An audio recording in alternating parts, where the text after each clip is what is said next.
ओम नमो भगवते श्री अरविंदाय। ओम आनंदमयी चैतन्यमयी सत्यमयी परमे। आमे श्री अरविंद विरचित दिव्य जीवन ग्रंथर ज्ञान तादात्मर ओ भेदर शीर्षक विषय संपर्क आलोचना करुथिले। आज से संपर्क अधिक किसी आलोचना करिबा। गत थर आमे आलोचना करथिले जे व्यक्ति सत्ता दुईटी प्राचीर भितरे रहिछि। ता आगरे गोटे परदा बा प्राचीर अच्छी विश्वसत्तार, ता आगरे विश्वातीत सत्तार। ए दुई प्राचीरी भितरे रही जाइछि व्यक्ति सत्ता। आरंभ करिबा। तेबे आत्म अवरुद्धतार ए दुई परस्त प्राचीरटीकु एक बहिश्चर अहंग्र सीमा गुड़िक भितरे आपना को किली रखिबार ए प्रयासटीकु ही आमे आम सीमाबद्ध ज्ञान अर्थात अज्ञानर कारण बोली जानिबा। अज्ञानतार चिन्ह होउची निजकु निज भितरे किली रखिबा, ताकु प्रशस्त न करिबा, ताकु आगकु न नबा। एही मानसिकता हेउछि अज्ञानतार अन्य नाम। एवं आपना को एहीपरि अवरुद्ध करि रखिबा जदि आम अस्तित्वटीर समग्र स्वभाव होई थांता, तेबे सेही अज्ञान को दूर करिबा लागि आउ कौनसी संभावना न थांता। तार अर्थ जदि एही भली भाबरे जन्म पर जन्म बीती जीवार थांता, ताले आउ दुईटा सत्तार स्थिति न थांता कि तार उन्मोचनर आवश्यकता न थांता। वर्तमान जो साधारण जीवन चलीछि से अज्ञानतार जीवन समग्र विश्व कथा। काहेकि ना एथिरे विश्वगत स्तर को जीवार मानसिकता नहीं, विश्वातीत आउरी दूर कथा। केवल साधारण जीवन यापन करी सुखरे रहिबार मनोभाव नहीं, पांचटी इंद्रियर माध्यमरे जीवन को सार्थक करिबार मनोवृत्ति नहीं विश्व जीवन चलीछि। आर दीटी जीवन सते जेमती वर्तमान समग्र विश्व दरबार रे अधिका कथा, अलोड़ा कथा, अनावश्यक कथा होई पड़िछि। वर्तमान जीवन कहिले व्यक्तिगत जीवन, विश्वगत स्तर को ताहा जीवार कौन से आवश्यकता नहीं बोली मनीष भाबुछि। विश्वातीत बहुत बहुत परर कथा। श्री अरविंद कहउछंती एमिति सबुदिन चलिब नाही। दिन आसीब जेतेबेले आर दीटा परदा को छिंडेइबा को पड़िबो, आर दीटा पाचिरी की भांगीबा को पड़िबो। जदि भांगीबार आवश्यकता न थांता ताहले तार संभावना ही न थांता। सेमिति एक स्तर अच्छी बोली मध्य जना पड़ता नाही।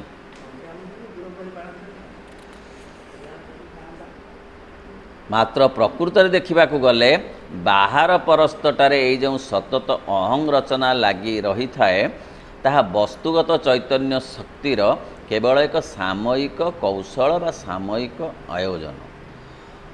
श्री अरविंद कहती जे वर्तमान जो अहंकार सब रखी सबू कथा को मनीष को एमिति बांधिकी रखी, ताकू जणे दबा को चाहू नहीं जे ए व्यक्तिगत बा इंद्रियगत जीवन बाहर आउ जीवन अच्छी बोली। अहं ताकू बराबर परामर्श दौची जन्म ठारू मृत्यु पर्यंत जे जीवन कहिले बहिर्जीवन, जीवन कहिले इंद्रियर जीवन, जीवन कहिले एंजॉयमेंटर जीवन, जीवन कहिले एई खाई पिंधिबा बुलिबा रहिबार जीवन। अहं एई कथा प्रत्येक व्यक्ति को विश्व रे जन्म ठारू मृत्यु पर्यंत बतेई बतेई बतेई चली। एहा ताहार एक कौशल, से छाड़िबा को राजी नुहे आगकू व्यक्ति सत्ता को। व्यक्ति सत्ता सेथिरे विमुग्ध विमोहित होई रही हाँ भरुची जे प्रकृत रे ए व्यक्ति जीवन, दैहिक जीवन, प्राणिक जीवन, ए साधारण मानसिक जीवन बाहरे आउ किछि जीवन अछि बोली व्यक्ति सत्ता मध्य राजी होउनी जानिबा पाई, सुनिबा पाई, बुझिबा पाई। एई कौशलटी कार्यकारी हेउछि जेपरिक आम भितर संगुप्त होई रहितबा जीवात्मा आपणार एक प्रतिरूप, प्रतिनिधि और साधनगत रूपायन को जड़ प्रकृति मध्य संभव करई पारिबो।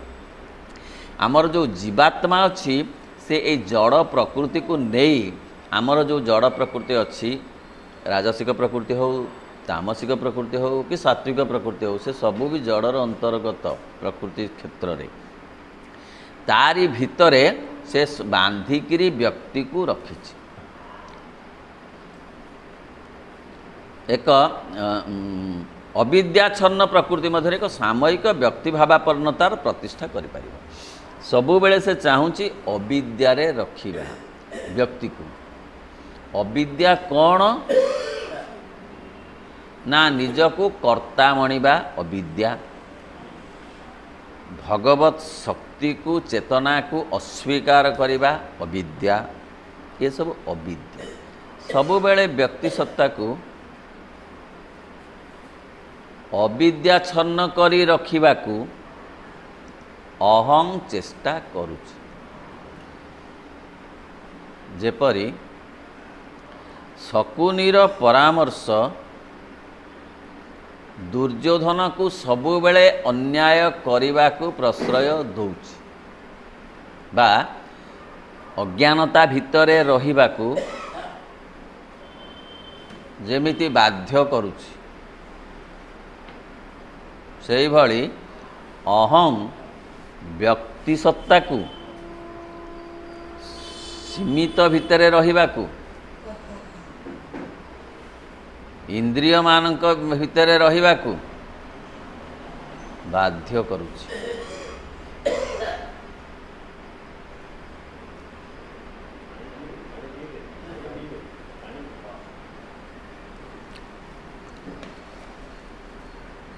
समस्त विश्व को आलोडित करी रखिथिबा एक निश्चेतनार गर्भ भितर जो जगत क्रम विकसित होई उठुछि, सेथिरे प्रथम पर्यायर केवल एतिकी करिबा ही संभव हब। श्री अरविंद कहउछंती एई पर्यायटी जहा वर्तमान पृथ्वी रे चालिछि अहंगत जीवन, इंद्रियगत जीवन, सुख पाइबार जो मनोवृत्तिर जीवन, एटा भूल नुहे, किंतु एटा होउची शिशु श्रेणी कि प्रथम श्रेणी। निश्चेतनारू जेतेबेले सचेतनता आड़कू गति करुची सत्ता, व्यक्ति सत्ता, सेतेबेले ये गोटे स्तर, एई स्तर को अतिक्रम करेवा को प्रकृति चाहे, मात्र से काम एई काम पाई प्रकृति को लक्ष लक्ष वर्ष लागिबा कथा। जेउ लक्ष लक्ष वर्षर समय सीमा को केते शह वर्ष रे सीमित करिबा पाई माँ श्री अरविंद आछंती। जमा देवदेवी भाव में आसी नाहंती, पूजा पाइबा को आसी नाहंती, भोग खाइबा को आसी नाहंती, जमारू से कौन सी प्रकार तांकु जचा जची करिकरी तांकु ଦେଓ ଦେବତା କରାଯାଉ ବୋଲି ସେ ଆସିନାହାନ୍ତି। କ'ଣ ପାଇଁ ଆସିଛନ୍ତି? ପ୍ରଥମ ଶ୍ରେଣୀରୁ ଦ୍ୱିତୀୟ ଶ୍ରେଣୀ ତୃତୀୟ ଶ୍ରେଣୀକୁ ମାନବ ସତ୍ତାକୁ ଉଠେଇବେ। ଅହଂ କହୁଛି ପ୍ରଥମ ଶ୍ରେଣୀଟା ହେଉଛି ସୁଖମୟ ଶ୍ରେଣୀ, ସେଇଠି ରହ। ବ୍ୟକ୍ତି କହୁଛି ଚମତ୍କାର କହୁଛି। ଦୁର୍ଯ୍ୟୋଧନ ଯେମିତି କହୁଥିଲା ମାମୁଁ ମୋର ଚମତ୍କାର କଥା କହୁଛନ୍ତି, ସେମିତି ବ୍ୟକ୍ତି ସତ୍ତା କହୁଛି ଅହଂ ମୋତେ ଭଲ କଥା କହୁଛି। ଭଗବାନ ତ ମୁଁ ଦେଖିନି, ଗଛ ଭିତରେ ଭଗବାନ ଅଛନ୍ତି, ମୋତେ କ'ଣ ମିଳିବ? ମୋର ଆଇଁଷ ବାରି ମୋତେ କହ, ସେଦିନ ଅମାବାସ୍ୟା ପଡ଼ୁ କି ସଂକ୍ରାନ୍ତି ପଡ଼ୁ, ମୋତେ ବାର କ'ଣ ଖାଲି କହ, ମୋତେ ସେଗୁଡ଼ାକ କିଛି ଶୁଣାନା। କ'ଣ ହେଇଯିବ ଏମିତି ସଂକ୍ରାନ୍ତିରେ ଖାଇଦେଲେ? ବାସ୍ ଏଇ ସ୍ତରରେ ବ୍ୟକ୍ତି ସତ୍ତା ଅଛି। ଏହା ପ୍ରଥମ ସ୍ତର, କିନ୍ତୁ ପ୍ରଥମ ସ୍ତରକୁ ଅତିକ୍ରମ କରିବାକୁ ମା ଶ୍ରୀଅରବିନ୍ଦ ଆସିଛନ୍ତି। ସମସ୍ତ ବିଶ୍ୱକୁ ଆଲୋଡ଼ିତ କରି ରଖିଥିବା ଏକ ନିଶ୍ଚେତନାର ଗର୍ଭ ଭିତରୁ, ନିଶ୍ଚେତନାରୁ ଏ ଜଗତର ସୃଷ୍ଟି। ସଚେତନତା ନିଜଠାରୁ ନିଜେ ଦୂରେଇ ଦୂରେଇ ଯାଇ ଯାଇ ଲୀଳା ପାଇଁ ନିଶ୍ଚେତନାରେ ପରିଣତ ହୋଇଛନ୍ତି।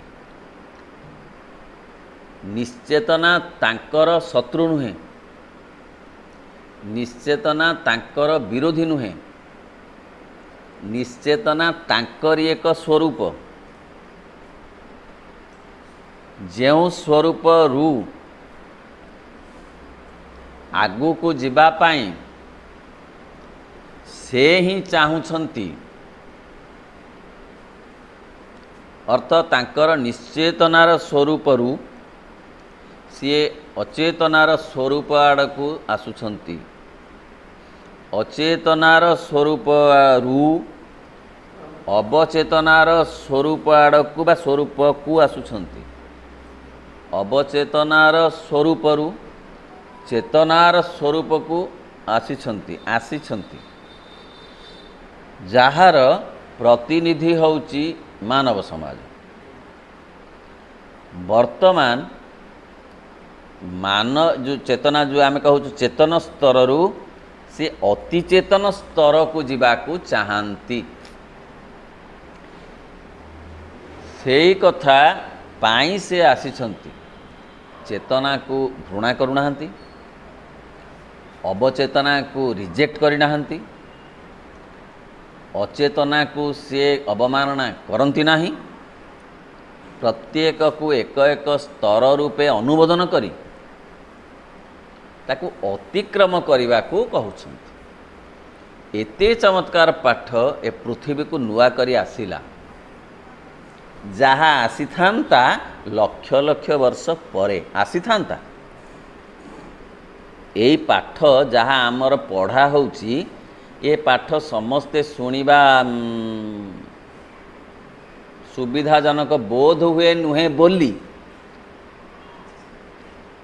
ଅଳ୍ପ ଲୋକ ଶୁଣନ୍ତି। କାରଣ ଏମିତି ଏ ପାଠ ଆସିଥାନ୍ତା ଲକ୍ଷ ଲକ୍ଷ ବର୍ଷ ପରେ ଆସିଥାନ୍ତା। ଏ ପାଠ ଆସିଛି ଆମ ଥିବା ଅବସ୍ଥାରେ। ତେଣୁ ଆମେ କେତେ ଭାଗ୍ୟବାନ, ଯେଉଁ କଥା କୃତଜ୍ଞତା ପ୍ରକାଶ କରିବାର କଥା ଯେ ଆମେ ଏ କଥା ଶୁଣିପାରିଛୁ, ଯାହାକୁ ଲୋକ ବହୁତ ପରେ ଶୁଣିବେ। ଯିଏ ଆଣିଛନ୍ତି ସିଏ ମା ଶ୍ରୀଅରବିନ୍ଦ। ସେଇଥିପାଇଁ ସିଏ ହେଉଛନ୍ତି lord of the lord, God of the God. ସେ ଦେବଦେବୀ ଏକଥା ଆଣିନାହାନ୍ତି, କାରଣ ସମୟ ଆସିନି। ଦେବଦେବୀ ଖୁବ୍ ହେଲେ ଯାଇଛନ୍ତି ମୁକ୍ତି ପର୍ଯ୍ୟନ୍ତ, ନହେଲେ ଏଇ ଧନଜନ ଗୋପଲକ୍ଷ୍ମୀ ପର୍ଯ୍ୟନ୍ତ। ଚେତନାରୁ ଅତିଚେତନା ନେବାର ସୁବିଧା ତାଙ୍କ ପାଖରେ ନାହିଁ। ତାର କାରଣ ହେଉଛି ସମୟ ଆସିନଥିଲା ବୋଲି। ତେଣୁ ସେଥିରେ ପ୍ରଥମ ପର୍ଯ୍ୟାୟରେ କେବଳ ଏତିକି ହିଁ କରିବା ସମ୍ଭବ ହେବ। ଏତିକି ମାନେ କେତିକି? ବର୍ତ୍ତମାନ ଯେଉଁ କଥା ପୃଥିବୀରେ ଚାଲିଛି, କ'ଣ ଚାଲିଛି? ଇନ୍ଦ୍ରିୟଗତ ଜୀବନ ଚାଲିଛି, ଏନ୍ଜୟମେଣ୍ଟର ଜୀବନ ଚାଲିଛି, ସୁଖରେ ରହିବାର କେବଳ ଜୀବନ ଚାଲିଛି। ଆଉ ଚେତନାର ଅଗ୍ରଗତି କରି ବିଶ୍ୱଗତ ଚେତନାରେ ପହଞ୍ଚିବାର ଜୀବନ ଚାଲି ନାହିଁ। ଯାହାକୁ ଚଲେଇବା ପାଇଁ ମା ଶ୍ରୀ ଅରବିନ୍ଦ ଆସିଛନ୍ତି। ନାନା ସୀମା ଭିତରେ ଆପଣାକୁ ସଙ୍କୁଚିତ କରି ରଖିଥିବା ଅହଂ ଏବଂ ତାହାର ଅର୍ଦ୍ଧ ଅନ୍ଧ ଚେତନା ଯେଉଁ ଅନୁପାତରେ ଆପଣଙ୍କୁ ଏକ ବୃହତ୍ତର ତଥା ଅନ୍ତର୍ଗତ ଅସ୍ତିତ୍ୱ ଚେତନା ଏବଂ ଏକ ଯଥାର୍ଥ ଆତ୍ମସତ୍ତା ଭିତରକୁ ଉନ୍ମୋଚିତ କରିଦେଇପାରିବ ଏବଂ ଆପଣା ବାହାରେ ଅବସ୍ଥିତ ତଥାକଥିତ ଅନାତ୍ମାଟିକୁ ମଧ୍ୟ ଆତ୍ମା ବୋଲି ଜାଣିବ, କେବଳ ସେହି ଅନୁପାତରେ ହିଁ ଆପଣା ତଥା ଜଗତ ବିଷୟରେ ରହିଥିବା ଆମର ଅଜ୍ଞାନ ସମଗ୍ର ଆତ୍ମଜ୍ଞାନ ଓ ସମଗ୍ର ବିଶ୍ୱଜ୍ଞାନର ଅଭିମୁଖରେ ବିକଶିତ ହୋଇପାରିବ। ଯେତେବେଳେ ନିଜକୁ ନିଜେ କିଳି ରଖିଥିବା ଅହଂ ଟିକିଏ ପ୍ରସାରିତ ହେବ, ଟିକିଏ ତା'ର ପ୍ରଭାବ ଟିକିଏ କମିବ, ସେତିକି ବେଳେ ଜାଣି ହେବ ଯେ ଆମର ଅଜ୍ଞାନତା ଆତ୍ମଜ୍ଞାନ ଆଡ଼କୁ ଟିକିଏ ଟିକିଏ ମେଲିବ, ଯିବ, ପ୍ରସାରିତ ହେବ। ଅଜ୍ଞାନତା ଆସିଛି ଆତ୍ମଜ୍ଞାନରେ ପହଞ୍ଚିବାକୁ, ରୂପାନ୍ତରିତ ହେବାକୁ। ଅଜ୍ଞାନତାର ଭବିତବ୍ୟ ତାହା, କିନ୍ତୁ ଅହଙ୍କାର ତାହା କରେଇ ଦେଉନାହିଁ। କ'ଣ କରେଇ ଦେଉନାହିଁ? କାହାକୁ?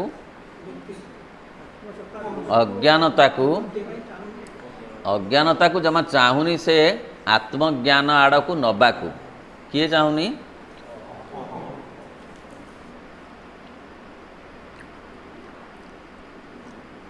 ବିଶ୍ୱଜ୍ଞାନ। କିନ୍ତୁ ସମଗ୍ର ବିଶ୍ୱଜ୍ଞାନର କିନ୍ତୁ ହେଇପାରିବ, ତାହା ହିଁ ହେବ।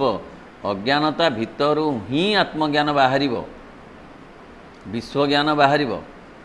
କାରଣ ତାହା ଭିତରେ ସେଇ ସବୁ ଲୁକାୟିତ ଭାବରେ ଅଛି।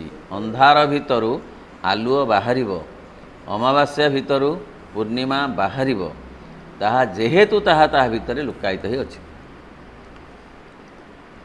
ଯେତେବେଳେ ସେ ଗୋଟାଏ ପାଖରେ ଆମ ନିଜ ପ୍ରକୃତିଟିକୁ ସମ୍ଭାଳି ରଖିଥିବା ଏକ ବିଶ୍ୱ ପ୍ରକୃତିକୁ ଦେଖିବ ଓ ଅନ୍ୟ ପାଖରେ ଆପଣାର ଆତ୍ମସତ୍ତାର ଏକ ସୀମାହୀନ ପ୍ରସାରଣ ରୂପେ ବିଶ୍ୱସତ୍ତାକୁ ଅନୁଭବ କରିବ, ସେତେବେଳେ ଯାଇ ସେହି ଉର୍ଦ୍ଧ୍ୱାୟନ ସମ୍ଭବ ହେବ।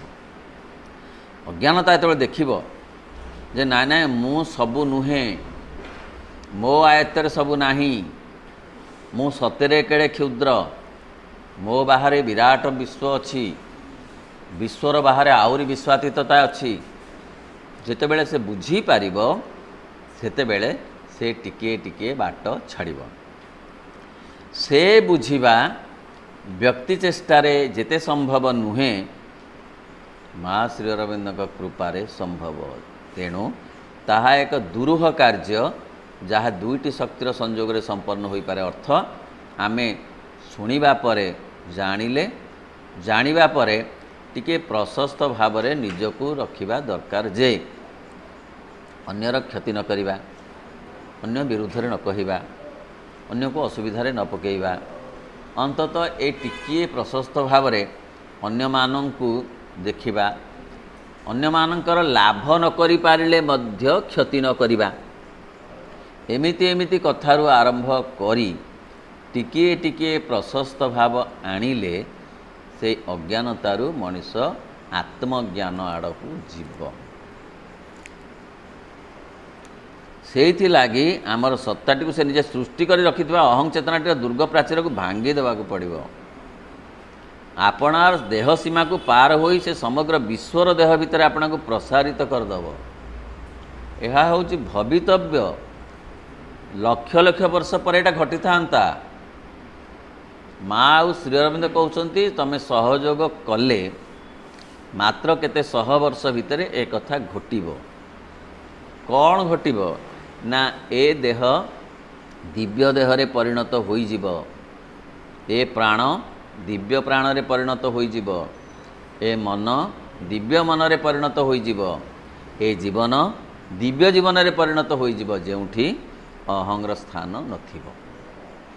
ଏତେ ବଡ଼ କାମ जो कि माँ कहते तुम केते संघर्ष करिच हे प्रभु केते संग्राम करिच एथिपाई कारण जड़ चेतना चाहे नहीं एते विकास हब बोली चेतनार तेणु केते कष्ट तांको सहिबाकू पड़ी श्री अरविंद अन्यत्र लिखिछन्ति ताहा तमे कल्पना करि परिबो नाही आमे जेते कष्ट सहिछु।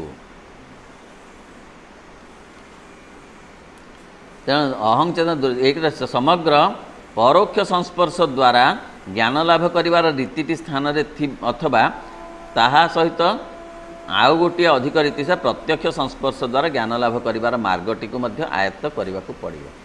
आमे जो वर्तमान जो भगवत संस्पर्श कि गोटे चेतनार संस्पर्श पाऊँ से परोक्ष विपद रे पड़ीचु उद्धार पाईगलु कहलु जे जहा हो भगवान मत रक्षा कले तापरे पुणी कहलु ना ना मोर गोटे कौन बेला भल थिला गले भगवान गले हाँ करू मु रही गला भगवान कुआड़े गले।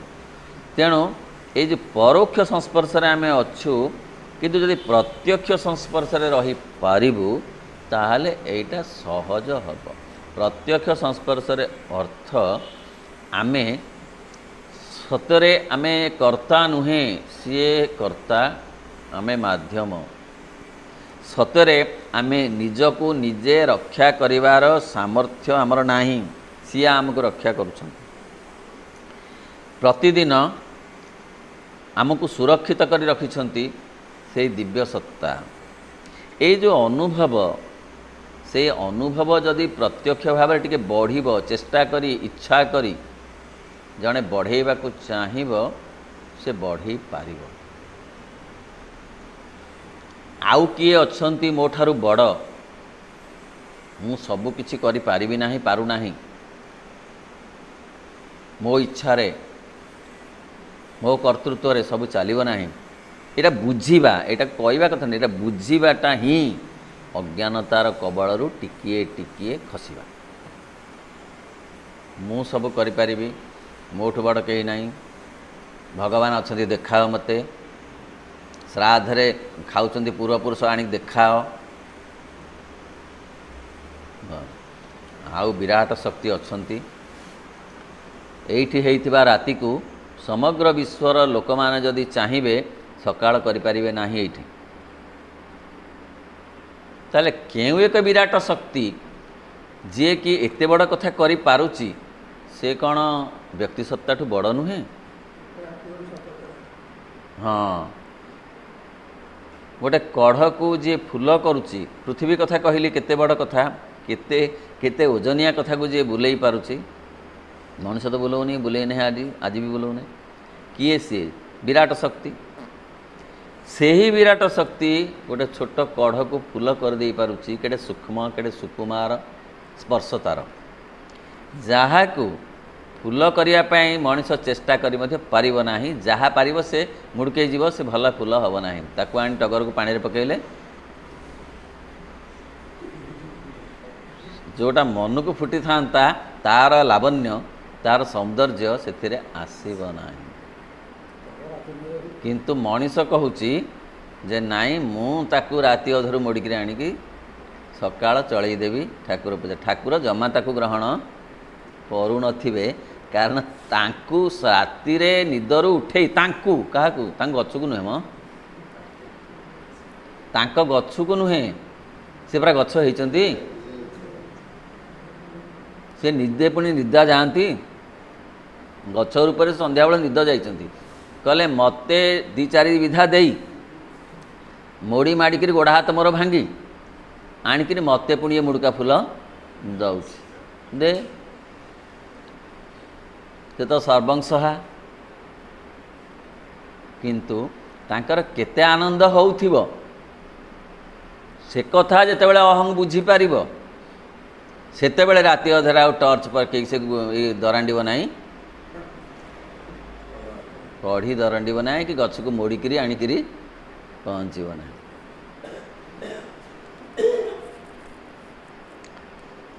तेणु ताकू ज्ञानला प्रत्यक्ष संस्पर्श द्वारा टिके निजको विचार करिव पूर्ण योगर जो प्राथमिक पर्याय होची सेल्फ एनालिसिस मु किए मु कौन पे आसी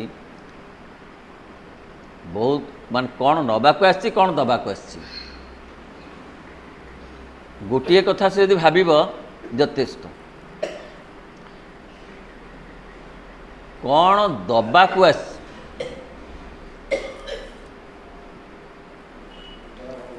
कौन दबाक आसी मो ना देवी कौन दबार कौन अच्छी देवी कौन सब नेबी दबार किसी ना चाकरी करके जनसेवा चाकरी कौन जनसेवा करुच्ची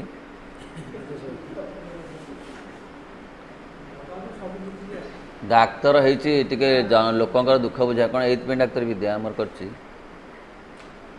गोटे रोगी को अध सेकेंड खाली मोर दरकार अच्छी फीस ठीक मिलला कि नहीं मु नबाक आसी थरे जन जदि भाव मु कि दबाक भी आसी कि न कौन नेबी चेतना कौन देवी ना भगवान मो द्वारा जहाँ करवा चाहती तांकर रथ टाणिबारे यही हूँ असल जानिबा कथा कि रथ टाणिबे ना मु जने चित्रकर ना गोटे चित्र रथ भगवान कर अच्छी से चित्र रथटा दिने जाइकरी बड़देउलू गुंडीचाहर लगे मते कहते तू अल्प टिके हो पछे तू इंचे 1.5 इंच टाणीदेबू मो कथा बुझी होची प्रवचन रे कथा मिलिबो नाही जड़े संगीतज्ञ से कहूँ मु संगीत माध्यम पैसा रोजगार करने को संगीत करुचे नुहे ता अर्थ पैसा न मागणा गीत बोली मुझे कथा कहूना किंतु तार दबार अच्छी जो संगीत रथटा भगवानंकर सेटा जा पहुँचब कौटी गुंडीचाहरे पहुँच तेणु संगीतज्ञ को कहुई तमें टिके जी पार किए हाथे भिड़ किए इंचे भिड़ किंतु टिके भिड़ी देकरी जाओ मो संसार को मु पठेइची मो रथ को मो शक्ति रे टिके भिड़ी देकरी जाओ जड़े शिक्षक को दिखाई मोर गोटे शिक्षा रथ अच्छी मोर माने भगवान गोटे शिक्षा रथ अच्छे सेटा भी जाई लगे गुंडीचाहरे किछि बाट भिड़ा होती किए भिड़े आगुरी तुमको पठेली तमें आउ टिके भिड़ मैनेजमेंट सबूरा गोटे गोटे रथ अच्छी मु खाली 2-4टा कहली इंजीनियरिंग रथ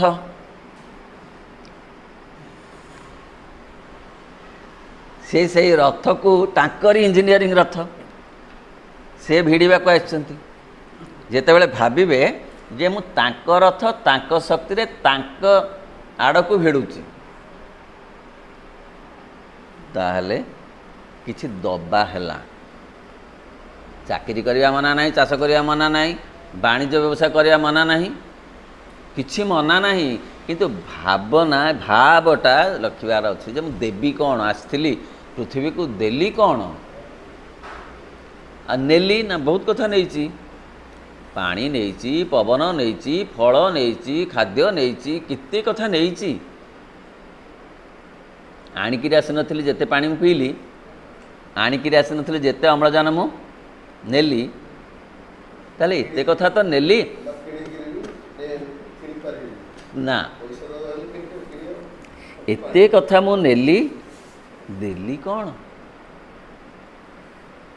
कहीं दिने विश्लेषण जदि करे बुझा को हम जे तार टिके ना को अज्ञानतार कबलरू मुक्ति पाइबार आग्रह आसला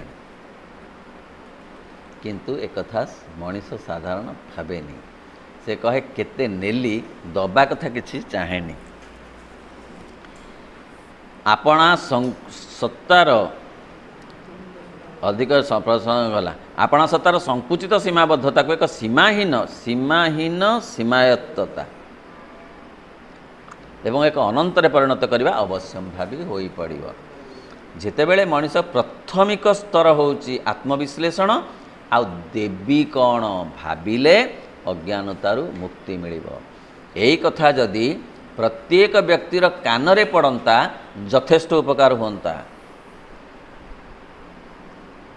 ଯେ ଆଜି ପର୍ଯ୍ୟନ୍ତ ତ କିଛି ଦେଇନାହିଁ, କିନ୍ତୁ ଅବଶିଷ୍ଟ ଜୀବନ କ'ଣ ଟିକେ ହେଲେ ଶୁଭେଚ୍ଛା ତ ଦେଇପାରିବି, ଟଙ୍କା ନ ଦେଇପାରିଲି, ସମୟ ଦେଇପାରିଲି ନାହିଁ, କାହା ପାଇଁ ଶୁଭେଚ୍ଛା ତ ଦେଇପାରିବି, ଭଗବାନଙ୍କ ସୃଷ୍ଟି ପ୍ରତି ଶ୍ରଦ୍ଧା ତ ଦେଇପାରିବି। ଘରେ ଯେଉଁ ଗଛ ସବୁ ଲାଗିଛି ଆମର କ'ଣ ଇଏ ଯେଉଁ କୁଣ୍ଡରେ, ତାକୁ ଟିକେ ଆଉଁସି ତ ଦେଇପାରିବି। ବିରକ୍ତିରେ ପାଣି ମୁନ୍ଦାଇ ଦେବାଟା ଚାଲିବ, କାହିଁକିନା ଗଛଟା ନହେଲେ ମରିଯିବ। ପାଣି ମୁନ୍ଦାଇ ଦେଇ ଟିକେ ଆଉଁସି ଦେଇପାରିବି ତ, ଆଉ କିଛି କରିପାରିବିନି। ସେତିକି ମଧ୍ୟ ସେ ଗ୍ରହଣ କରିବେ। ସେ ମନୋଭାବ, ସେ ଶୁଭେଚ୍ଛା, এই ଉଭୟ ଗତିପଥ ମଧ୍ୟରୁ ଆତ୍ମବୋଧ ଅର୍ଥାତ୍ ଆମର ଅନ୍ତର୍ଗତ ସତ୍ୟଗୁଡ଼ିକର ଭୂମିରେ ଜାଗରୁକ ହେବାର ପଥଟିକୁ ଆମେ ତଥାପି ପ୍ରଥମ ଆବଶ୍ୟକତା ବୋଲି କହିବା। ପ୍ରଥମ ଆବଶ୍ୟକତା ହେଉଛି ଆତ୍ମବିଶ୍ଳେଷଣ, ତାର ଫଳ ହେଉଛି ଆତ୍ମଜ୍ଞାନ ପ୍ରାପ୍ତି। ଆତ୍ମଜ୍ଞାନ ପ୍ରାପ୍ତି ଅର୍ଥ ନିଜକୁ ନିଜେ ପାଇବା। ଆମେ ଏପର୍ଯ୍ୟନ୍ତ ନିଜକୁ ନିଜେ ପାଇନୁ। ଆମେ ଯାହା ପାଇଛୁ ସେଗୁଡ଼ାକ ନିଜକୁ ପାଇବା ନୁହେଁ। ପଦବୀ ପାଇଛୁ, ପଇସା ପାଇଛୁ, କ୍ଷମତା ପାଇଛୁ, ଯଶ ପାଇଛୁ, ଏଗୁଡ଼ାକ ପାଇଛୁ, ଏଗୁଡ଼ାକ ନିଜକୁ ନିଜେ ପାଇବା ନୁହେଁ। ଏଗୁଡ଼ିକ ମାଧ୍ୟମ ହେଇ ନିଜକୁ ନିଜେ ମିଳିବାର ବାଟ ଫିଟେଇଥାନ୍ତେ, ମାତ୍ର ଅହଂ ଏ କଥା କରେଇ ଦେଇନି, ବାଟ ଫିଟେଇ ଦେଇନି। ଆମକୁ କହିଛି ଯେ ତୁ ହିଁ ତୋ ପଦବୀ, ତୁ ହିଁ ତୋ ପଇସା, ତୁ ହିଁ ତୋ କ୍ଷମତା, ତୁ ହେଉଛୁ ତୋର ଯଶ। ଆମକୁ ଠିକ୍ ଏସବୁ ତତେ ସିଡ଼ି ଭଳି ନେଇଯିବାକୁ ଅଛନ୍ତି ଉପରକୁ। ସେ କହିଲା ମୋର ଉପରକୁ ଯିବା କିଛି ଦରକାର ନାହିଁ, ମୋର ଏଇଟା ହେଉଛି ପୂର୍ଣ୍ଣ ସୁଖ। କିନ୍ତୁ ସିଡ଼ିରେ ରହି କେହି ପୂର୍ଣ୍ଣ ସୁଖ ପାଇନି। ଯାହା ନେବାର କଥା ତାକୁ ଏଇମାନଙ୍କ ଦ୍ୱାରା ନ ନେଇ ଗଲା ପରେ ପ୍ରସ୍ତେଇ ହେଇଛି। ମୁଁ ଦୁର୍ନୀତି କରିବା କଥା କହୁନି, ଜମା ଦୁର୍ନୀତି ଆଡ଼ିକି ଯାଉନି। ସେଇ ଚାକିରି ପଇସା ମଧ୍ୟ ହଉ, ସେଇ ସତ ବାଟରେ ହଉ ପଛକେ, ସେମାନେ ଯେତିକି ବଢ଼େଇଥାନ୍ତେ ଚେତନା ତ ବଢ଼େଇଲେନି, କାରଣ ଅହଂ ତ କରେଇଦେଲାନି। ଇଏ ବି ଖୁସି ହେଇଗଲା, ଠିକ୍ ଅଛି। ଯାଇ ଯେତେବେଳେ ବିଚାର କଲା, କହିଲା ଏମାନେ ସବୁ ପଡ଼ି ରହିଲେ ତ ତଳେ, କେହି ତ ଆସିଲେନି, କ୍ଷମତା ତ ଆସିଲାନି ସାଙ୍ଗରେ, ଧନ ଗୁଡ଼ା ତ ସବୁ ପଡ଼ି ରହିଲା, ଯଶ ତ ସବୁ ରହିଲା, ଆଉ ଏ ଯେଉଁଗୁଡ଼ାକ ମାନପତ୍ର ଗୁଡ଼ାକ ସବୁ ରହିଲା। ଆରେ ମୁଁ କ'ଣ ଆଣିଲି? ଏମାନଙ୍କ ମାଧ୍ୟମରେ ମୁଁ ବହୁ କଥା ଆଣିପାରିଥାନ୍ତି, କିଛି ନହେଲେ ଭଗବାନ ପ୍ରତି କୃତଜ୍ଞତା ଦେଇପାରିଥାନ୍ତି। କେତେ କ୍ଷମତା ମୋତେ ଦେଇଥିଲ, ମୁଁ ତୁମ ପାଖରେ କୃତଜ୍ଞ। କେତେ ଯଶ ମୋତେ ମିଳିଛି, ଏ ଯଶ ତମେ ମୋତେ ଦେଇଛ ବୋଲି କୃତଜ୍ଞତା ପ୍ରକାଶ କରିଥାନ୍ତି ତ, ତାହା ତ କରିନି। କୃତଜ୍ଞତା ପ୍ରକାଶ କରିଥିଲେ ଚେତନା ବଢ଼ିଥାନ୍ତା। କାରଣ ସତରେ କ'ଣ ଧନ କିଏ ନେଇକି ଯିବ କି, ଯାଇପାରିବ କି? ଦେହକୁ ଆଣିପାରିଲିନି, ଧନକୁ ଆଣିପାରିଲିନି, କିଛି ତ ଆଣିପାରିଲିନି। ଓହୋ, ବୃଥା ହେଇଗଲା। ଭୂତ ଖାଇଲେ ଧନ, ଯଶ କୁଆଡ଼େ ଗଲା? ପ୍ରଶଂସା ଛାଡ଼, ଯେଉଁ ଚଉକିଟାରେ ବସିଥିଲି ଅଫିସରେ, ସିଏ ତାକୁ ଆଉ ଗୋଟେ କି ବସିଗଲାଣି। ଓହୋ, କ'ଣ ହେଲା? ସେ ଘରଟାକୁ ଆଉ ଗୋଟେ କିଏ ନେଇଗଲାଣି, ତାକୁ ଗୋଟେ ନେଇକିରି କାହା ମନକୁ ପୁଣି ନପାରିଲେ ବିକିଦେଲାଣି। ବୁଝିପାରୁନୁ? କାହା ମନକୁ ପାଇଲାନି। ପୁଣି ଏକ୍ସ ଥିଲା ପର୍ଯ୍ୟନ୍ତ ସବୁ ଠିକ୍ ଥିଲା, ୱାଇ ହାତକୁ ଗଲାବେଳକୁ ୱାଇ କହିଲା ଇଏ କି ଘର, ଗାଡ଼ି ବୁଲେଇବାକୁ ଜାଗା ନାହିଁ, ବିକ ବିକ ବିକ, ଚା ବି ନାହିଁ, पाइली कौन प्रस्तेय हबार तेणु माँ कहते जीवन एक सुजोग स्वरूप दिया जाइछि चेतना बढ़ेवा पाई। चेतना बढ़ेबार अर्थ नुहे जे चाकरीर समस्त टंका को पंडिचेरी आश्रम को पठेदबा। कृतज्ञता ग्राटिट्यूड। तेणु प्रथम आवश्यकता होची आत्मज्ञान प्राप्ति जहा अति कम रे कृतज्ञता द्वारा हम संभव। निजको जानिबा पाई कहते निज कटकट तपस्या हेनी म कटकट कटकट है जानिबी निजको जानिबी एमिति कटकट तपस्या हेनी। कृतज्ञता तांको प्रति श्रद्धा जे सीए मते देइचंती आमे जो भावुचु श्रद्धा गुड़ा केमती आसो कहीं आसो जे से कौन देइचंती हाथ में देइचंती। आमे मैट्रिक पढ़ला बेले जान नथिले जे आम केती कथा मिलियो बोली। किए तो देलारु पाइलु किए न देले किछि मिले कि आनिकिरी आस्थिलु कि जिए देला ताकू कौन दबु आमे। जी क्षमता देला तार कौन क्षमतार अभाव जे ताकू आमे क्षमता दे पारिबु। जी जस आमको देइछि तार कौन जसर अभाव जे ताकू आमे जस देकी ताकू किछि देई पारिबुनी। जी धन भी देइछि एतिकी हो ताकू कौन आउ पुळाए धन बेसी ताकू देई देई ताकू आमे तार ऋण सुझी पारिबु। तार ऋण असुझा ताकू केवल प्रयास करी हब सुझिबा पाई कहा द्वारा कृतज्ञता। बरं से कृतज्ञता प्रकाश कला मात्रे आसीब अहं रोकिबाकू। तुमे केते मते देइछ हे प्रभु किछि मु पारिनी देई किछि देवी बोली भाबिला बेलकू किछि देवी बोली भाबिला बेलकू मन करे नाही नाही तमे केते मते देइछ हे मा मु किछि पारिनी देई। ए भाव जदि आसीब प्रथम भाव नम्रता कृतज्ञता। तेणु प्रथम आवश्यकता होची आत्मज्ञान प्राप्ति। आत्मज्ञान रु विश्वज्ञान आसीब विश्वज्ञान रु विश्वातीत ज्ञान आसीब। आत्मज्ञान आसीबा पाई जी जेउठारे अछंती रहंतु जो पदवी जो जस जे क्षमता जो थे अच्छा जे चाकरी जो चाष जी जो अच्छा थांतु टिके कृतज्ञता दियंतु भगवान को। अन्य किछि भी चाहती ना भगवान केवल चाहती विनम्रता और कृतज्ञता श्रद्धा टिके तांको पाई। कारण आपणा भितरे आपणा को आग एपरी खोजी पाइबा परे जाई द्वितीय अर्थात समग्र विश्व मध्य आपणा को खोजी पाइबा संभव होई पारिबो। बुझी पारला आमको आग आमर अंतर्गत सत्ताटी भीतर को चली जावाक पड़िबो।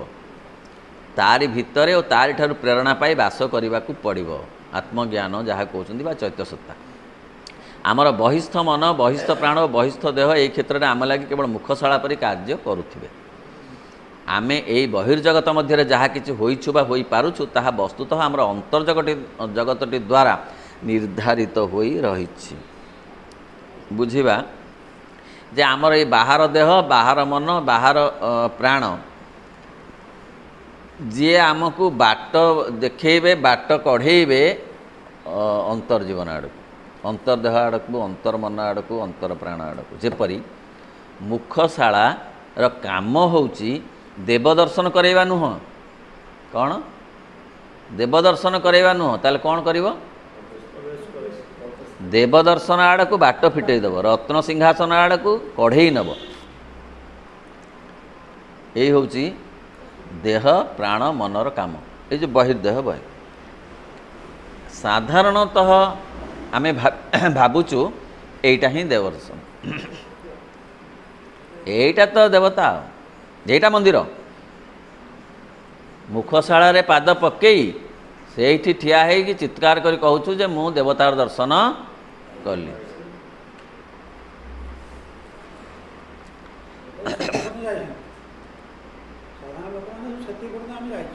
हाँ आमको देव ताहा वस्तुतः आमर अंतर्जगत किंतु एक कथा गुड़ाक ठीक भूल नुहे सेठी अटकिबा भूल से बाट दे जिबा भूल नुहे मुखशाला बाट दे न गले आ बाट नहीं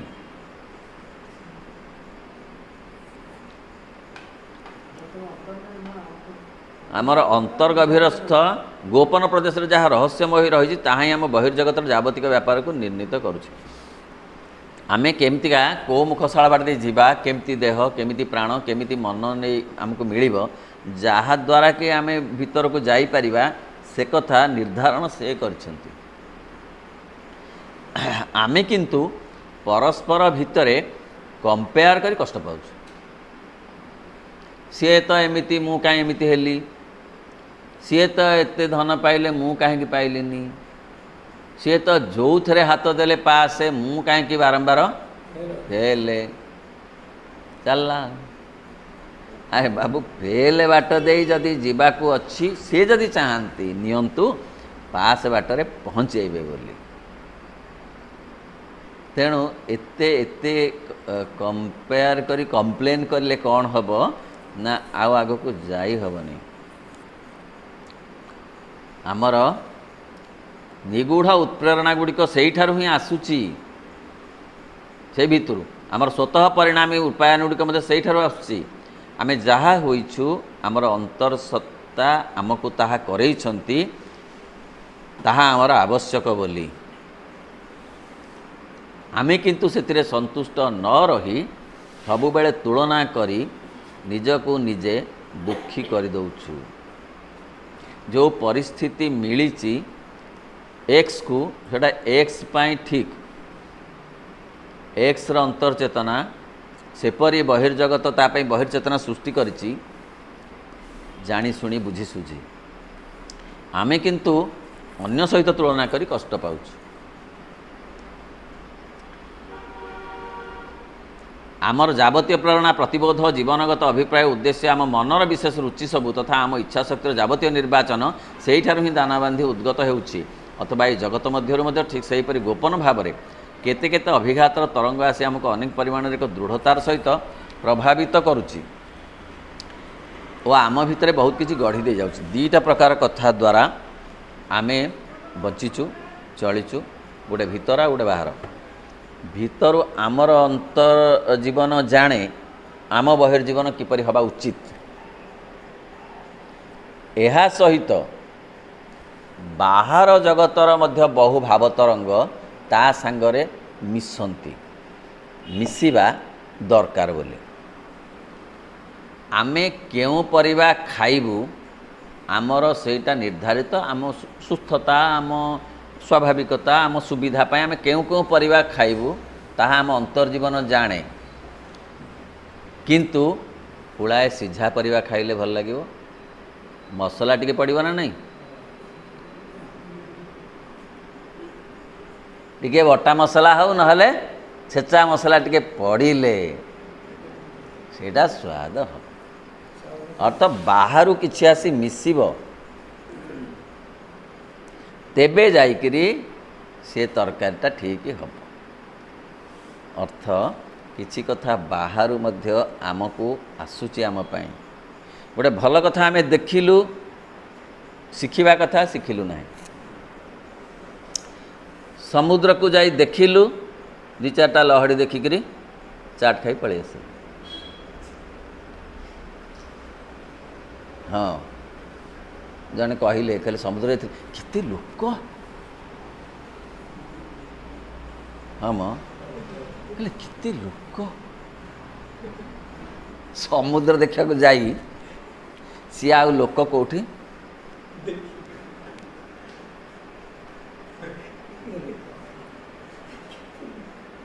ସେତିକିରେ ହେଇଗଲା ସମୁଦ୍ର ସମୁଦ୍ର ଦେଖିବା ପାଇଁ କ'ଣ ପାଇଁ ଯାଇଛୁ ନା ତା ଦ୍ୱାରା ପ୍ରଭାବିତ ହେବାକୁ। ଏତେ ବିରାଟ ଏତେ ଗଭୀର, ତେଣୁ ସେଇ କଥାଟା ବାହାରୁ ଆସିଲା କି ନାହିଁ। ଆମେ ଯଦି ସେଇ ବହିର୍ଜଗତ ସହିତ ସମ୍ପର୍କିତ ହେଇନଥାନ୍ତୁ ତାହା ସମ୍ଭବ ହେଇନଥାନ୍ତା। ଏପରିକି ଆଉ ଜଣେ ଲୋକର ଭଲ କଥା ଭଲ ଗୁଣ ବି ପ୍ରଭାବିତ କରିବା କଥା। ଆରେ ଏତେ କଷ୍ଟରେ ପଡ଼ି ଯଦି ଏତେ ହସି ପାରୁଛନ୍ତି ତାହେଲେ ମୁଁ କ'ଣ ଏମିତି ହେଉଛି?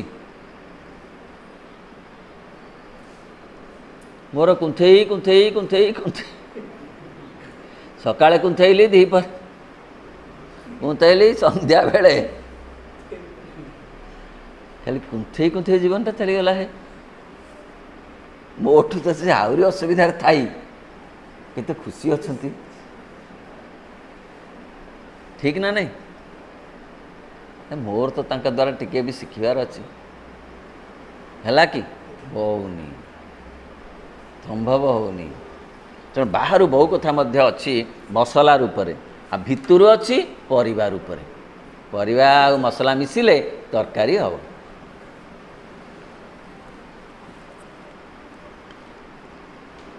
ଆମର ଗଲା ଦୃଢ଼ତା ମାତ୍ର ଏହିସବୁ ଉନ୍ମେଷିତ ଶକ୍ତି ଓ ଏହିସବୁ ପ୍ରଭାବକୁ ଆମେ ପ୍ରକୃତିରେ କିପରି ଭାବରେ କାର୍ଯ୍ୟ ଲଗାଉଛୁ ତାହା ଅନେକ ପରିମାଣରେ ଆମର ସବୁଠାରୁ ଉପରି ଭାଗରେ ରହିଥିବା ପ୍ରକୃତି ଦ୍ୱାରା ନିରୂପିତ ହେଉଛି। ସବୁ ଉପର ଠାଉରିଆ ଭାବରେ ଆମେ ଗ୍ରହଣ କରିଛୁ, କିଛି ଗଭୀରକୁ ଯାଉନି। ପ୍ରସୀମିତ ହେଉଛି ଏବଂ ସର୍ବୋପରି ନାନାବିଧ ସୀମା ଦ୍ୱାରା ଅତ୍ୟନ୍ତ ଆବଦ୍ଧ ହୋଇପଡ଼ୁଛି। ସବୁ ସୀମିତ। ଭଲ କଥା କାହାର ଦେଖିଲେ ହଉଛୁ ଭଲ ମାନେ କ'ଣ? ସିଏ ଦେଖେଇ ହିଁ ହସୁଥିବ। ଥରେ ହସିଲା ବୋଲି କ'ଣ ସବୁବେଳେ ହସୁଥିବ? ଗଲା। କାହାକୁ କ'ଣ ଟିକେ ଦେଲା, ସେ 5 ଜଣ ଥିଲେ ବୋଲିକିରି ଏକୁଟିଆ ଥିଲାବେଳେ ଦେବ?